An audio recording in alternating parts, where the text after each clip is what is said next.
14 abad yang silam, bahkan lebih daripada itu, baginda kita dilahirkan di muka bumi itu. Tepatnya tanggal 12 Rabiul Awal dan di hari Senin. Ya, beliau dilahirkan dan ini memberikan faidah yang berarti bagi penduduk bumi. Jadi dari sekian banyak hikmah-hikmah atas kelahiran beliau, saya ambil dua saja. Ya. Kelahiran baginda Rasulullah Sallallahu Alaihi Wasallam ini membawa banyak perubahan di muka bumi ini. Ya, minimal dari sekian banyak itu, perubahan yang mendasar itu adalah dua. Yang pertama, perubahan Nabi dilahirkan itu ada perubahan akidah. Perubahan akidah, ini penting. Yang kedua adalah perubahan sosial kemasyarakatan. Nah, ini dua mendasar di dalam lahirnya Nabi Sallallahu Alaihi Wasallam. Nah, bagaimana Rasulullah ketika dilahirkan bahkan sampai beliau diutus ke muka bumi oleh Allah Subhanahu Wa Taala, yang disebut merubah masa pada saat itu, merubah tempat di mana beliau dilahirkan, yaitu kota suci Mekah. Beliau hadir dalam kelahirannya sampai beliau diutus merubah akidah manusia yang pada saat itu banyak manusia yang menyesatkan atau sesat dalam hidupnya. Dan kita tahu pada masa itu kota Mekah dikenal dengan sebutan jahiliyah. Sikap dan perbuatan manusia itu adalah jahiliyah. Apa itu sikap jahiliyah? Yang manusia diisi dengan kebodohan-kebodohan, yang dia tidak mengenal Robnya, dia tidak mengenal Tuhannya. Yang dia tahu, yang mereka tahu pada saat itu adalah Lata dan Uzza. Mereka menyembah Lata dan Uzza, berhala-berhala yang menurut mereka memiliki kekuatan, bahkan memberikan manfaat dan madarat bagi mereka. Itu menurut keyakinan mereka. Maka Rasul hadir melalui kelahirannya sampai beliau diutus untuk merubah akidah itu, untuk merubah akidah manusia pada zaman itu. Dirubah akidahnya, saudara. Yang semula mereka menyembah Lata dan Uzza, diajak oleh Rasulullah untuk menyembah Rabb yang sebenarnya, yaitu Allah Subhanahu Wa Ta'ala. Dan ini enggak main-main. Di dalam merubah akidah itu enggak main-main, saudara. Ya, bukan hanya tenaga pikiran yang dikeluarkan Rasulullah, bahkan juga nyawa taruhannya. Ya, dalam menegakkan amar ma'ruf nahi munkar ketika itu. Beliau perjuangkan agama tauhid yang diperintahkan oleh Allah, sampai di kalangan saudaranya sendiri, pamannya yang bernama Abu Jahal, menentang dakwanya Rasulullah Sallallahu Alaihi Wasallam karena ingin merubah daripada akidah itu. Jadi akidah itu adalah satu ikatan seseorang terhadap aturan-aturan yang telah dibuat oleh Allah. Jadi akidah itu namanya. Jadi akidah itu diambil dari kata aqoda atau akdun. Kita menyebut dengan kata akdun. Akdun itu ikatan. Ya, ada ikatan gitu. Kalau kita nikah ada akdun nikah kan gitu ya. Ya. Kalau kita jual beli ada akad jual beli dan seterusnya. Nah, kalau kita kepada Allah ada akad di situ. Artinya ada akidah, satu bentuk keyakinan hati seseorang terhadap Robnya, dan sebagai bentuk pengakuan bahwa tidak ada Tuhan yang patut disembah kecuali Allah. Itu yang Rasulullah ingin sampaikan kepada umatnya, yang Rasulullah bawa di situ untuk merubah akidah pada saat itu. Nah, dan juga mengapa Rasulullah dalam hal ini begitu gigih menegakkan akidah pada masa itu? Karena akidah ini merupakan tonggak awal untuk bisa membentuk jati diri manusia yang sebenarnya. Tanpa ada akidah, manusia tidak akan pernah bisa membentuk jati diri itu. Bahkan manusia dianggap seperti binatang, bahkan juga seperti sifat setan, bahkan juga sifat-sifat kebuasan yang ada. Ya.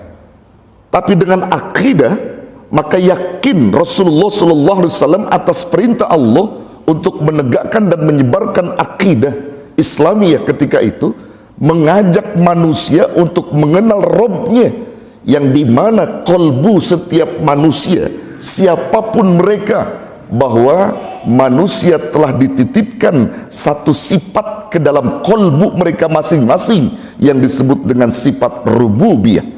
Sifat rububiyah inilah yang Rasul ingin angkat dari kelahiran beliau ketika beliau diutus oleh Allah sebagai Nabi dan Rasul, ingin diangkat ke permukaan sifat rububiyah itu yang telah lekat ke dalam hati setiap manusia. Rasul ingin sentuh itu, sifat rububiyahnya yang disentuh oleh Rasulullah. Coba lihat, karena manusia telah dititipkan satu sifat itu dalam hatinya, dalam dirinya, siapapun mereka, maka mereka sadar tidak sadar ya, bahwa mereka tetap mengakui yang dapat mendatangkan manfaat serta madarat itu hanyalah Allah. Yang bisa memberikan rizki dari langit dan bumi itu adalah Allah.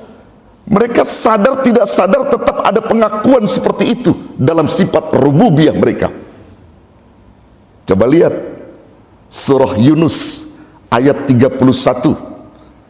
Hal ini menunjukkan bahwa manusia jahiliyah sekalipun tetap mengakui bahwa rizki yang Allah turunkan dari langit dan bumi, juga yang mengatur alam semesta ini adalah Rabb Allah subhanahu wa ta'ala, yang digaungkan oleh Rasulullah sallallahu alaihi wasallam.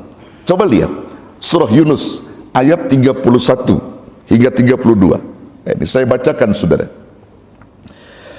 Ketika Rasulullah diperintahkan oleh Allah untuk mengatakan kepada mereka, ya, apa katanya? Qul may yarzuqukum minas samai wal ardi amman yamlikus sam'a wal absara wa may yukhrijul hayya minal maiti wa yukhrijul maita minal hayyi wa may yudabbirul amra fasayaquluna Allahu faqul afala tattaqun. Ayat ini menerangkan ketika Rasul diperintahkan oleh Allah, kul, katakan Muhammad kepada mereka semua, orang-orang jahiliyah, orang-orang yang tidak mengakui Allah sebagai Tuhan, katakan kepada mereka, may yarzuqukum minas samai wal ardh, siapa yang menurunkan rizki dari langit dan bumi itu, yang mendatangkan rizki dari langit dan bumi itu siapa? Tanyakan kepada mereka. Amma yamlikus sam'a wal absara, dan siapa yang menciptakan pendengaran dan penglihatan, wa may yukhrijul hayya minal maiti, dan siapa yang mengeluarkan yang hidup dari yang mati, wa may yukhrijul maita minal hayyi, dan siapa yang mengeluarkan yang mati dari yang hidup, wa may yudabbirul amra, dan siapa yang mengatur alam semesta ini. Maka pasayaqulunallahu, pastilah dia akan menjawab, mereka semua akan menjawab dengan sifat rububiyah yang dititipkan oleh Allah. Allah yang menciptakan itu semua. Pakul, maka katakan kepada mereka, apalah tattaqun, mengapa kalian tidak bertakwa? Kalau kau mengakui yang menurunkan rizki dari langit itu adalah Allah, yang menurunkan, yang mendatangkan rizki dari bumi adalah Allah, yang menciptakan pendengaran penglihatan kalian adalah Allah, yang menghidupkan sesuatu yang mati dari yang hidup dari yang mati adalah Allah, yang mengatur alam semesta ini adalah Allah. Lalu kenapa kalian tidak bertakwa kepada Allah? Dia mengakui, saudara, sifat rububiyah itu mengakui Allah yang menciptakan itu semua, tapi dengan kejahilannya, dengan kebodohannya, pada saat itu tertutup sifat rububiyah yang ada 3 sifat yang mereka ciptakan. 3 sifat yang manusia ciptakan, yang Allah tidak menitipkan 3 sifat itu, tapi karena nafsu yang ada, 3 sifat yang mereka timbulkan ke muka bumi itu. Apa 3 sifat yang ditimbulkan? Hujjatul Islam Imamul Ghazali menyebutkan dalam kitabnya 3 sifat yang sering ditimbulkan manusia. Yang pertama adalah sifat sabu'iyah, sifat keserakahan, sifat buas dalam diri mereka, sifat buas sehingga menghalalkan segala cara. Yang kuat dia yang berkuasa, melakukan semena-mena dalam hidup ini, sifat sabu'iyah. Lalu yang kedua timbul yang mereka ciptakan sendiri adalah sifat bahimiyah, yaitu sifat kebinatangan, yang apabila mereka berbuat sesuatu tidak punya malu, saudara, seperti halnya binatang, menghalalkan segala cara. Mereka tidak pernah punya malu kepada Allah, sifat binatang. Dan yang ketiga yang mereka ciptakan sendiri adalah sifat syaitoniyah, sifat-sifat setan. Setan itu adalah makhluk Allah yang jauh dari kebenaran. Ketika ada manusia yang benci dengan kebenaran dan jauh dari kebenaran, dia lagi menimbulkan sifat setonnya dan mengubur sifat rububiyah. Hadir Rasulullah ke muka bumi, diciptakan oleh Allah, diutus oleh Allah untuk membuang 3 sifat itu. Sifat sabu'iyah dibuang, sifat bahimiyah dibuang, sifat syaitoniyah dibuang oleh Rasulullah. Yang Rasul ingin timbulkan ke muka bumi ini adalah sifat rububiyah terhadap umat Rasulullah sallallahu alaihi wasallam. Subhanallah. Inilah akidah, saudara. Karena kalau orang sudah mantap akidahnya, maka insya Allah 3 sifat yang tadi membinasakan itu akan hilang. Yang timbul adalah sifat rububiyah. Tuh, saudara yang dirahmati Allah. Ini yang perlu kita sadari. Dari maulid itu hadir Rasulullah, dilahirkan ke muka bumi. Pertama, Rasul ingin merubah akidah manusia yang semula menyembah Lata dan Uzza, untuk dikembalikan fitrahnya, sifat rububiyah itu, agar dia tahu bahwa Allah yang harus satu-satunya Tuhan disembah. Tidak ada Tuhan yang patut disembah kecuali Allah. La ilaha illallah, la ma'buda illallah. Tidak ada Tuhan selain Allah. Tidak ada Tuhan yang patut disembah kecuali Allah. Ini yang akan Rasul terapkan, saudara. Bukti kelahiran Rasulullah membawa perubahan yang berarti di dalam merubah akidah manusia. Masya Allah. Bahkan sampai dalam ayat berikutnya, yaitu ayat 32 dalam surah Yunus, ketika semua manusia, orang-orang jahiliyah telah mengakui bahwa Tuhannya itu adalah Rabb yang menciptakan langit dan bumi, menurunkan rizki itu adalah Allah, menciptakan kematian dan kehidupan adalah Allah, yang mengatur alam semesta ini adalah Allah. Maka di ayat 32-nya Allah subhanahu wa ta'ala tegaskan, fadzalikumullahu rabbukumul haqqu, maka itulah Tuhanmu Allah yang benar, yang sebenar-benarnya Tuhan, yang selama ini kau tinggalkan Allah. Maka Rasul datang agar kau kenal Tuhanmu, Rabb yang benar, Rabbukumul haqq, famadza ba'dal haqqi illa dhalal. Maka tidak ada setelah kebenaran itu kecuali kesesatan. Fa anna tusrafun, lalu mengapa kalian berpaling dari kebenaran itu?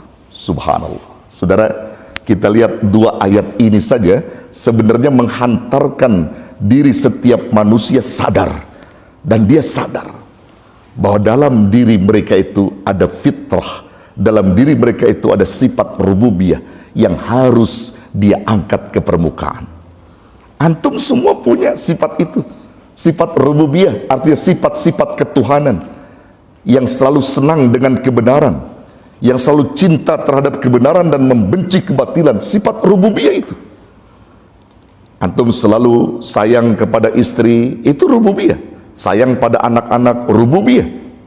Punya kewajiban, bertanggung jawab, rububiyah. Ya, semua itu ada. Di situ yang Allah, Rasul diutus untuk mengangkat itu semua. Jadi sifat rububiyah itu akan diangkat, ya, pada diri setiap manusia jahiliyah tadi.